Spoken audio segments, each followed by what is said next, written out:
அண்ணன் தான் இந்த கார்டனுடைய ஓனரு. இருந்தாலும் பயங்கர உழைப்பாளி. பார்த்தீங்கன்னா இது குடமிளகாய், இது குடமிளகா தோப்பில் எல்லாத்தையும் எடுத்துக்கின்னு அவரே போயிட்டு ஷிஃப்ட் பண்ணிருக்காரு. இவ்வளோ லேபர் வேலை செஞ்சுன்னு இருக்காங்க. ஆனால் இந்த தோப்பில் என்ன லேபருக்கெலாம் அதிகபட்சம் இவங்களே தான் கஷ்டப்பட்டு தான் உழைப்ப. இது பொறுத்த வரைக்கும், விவசாயத்தை பொறுத்த வரைக்கும் முதலாளி இறங்கி வேலை செஞ்சால் தானே ஒரு 4 நாள் நிற்கும்.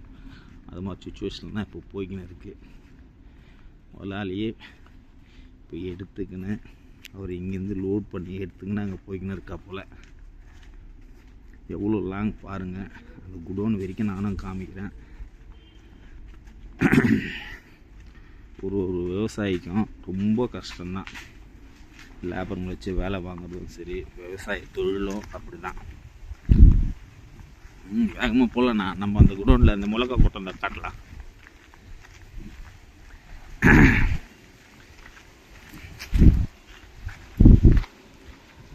விவசாயன்றது ரொம்ப கஷ்டமான தொழில் தான்.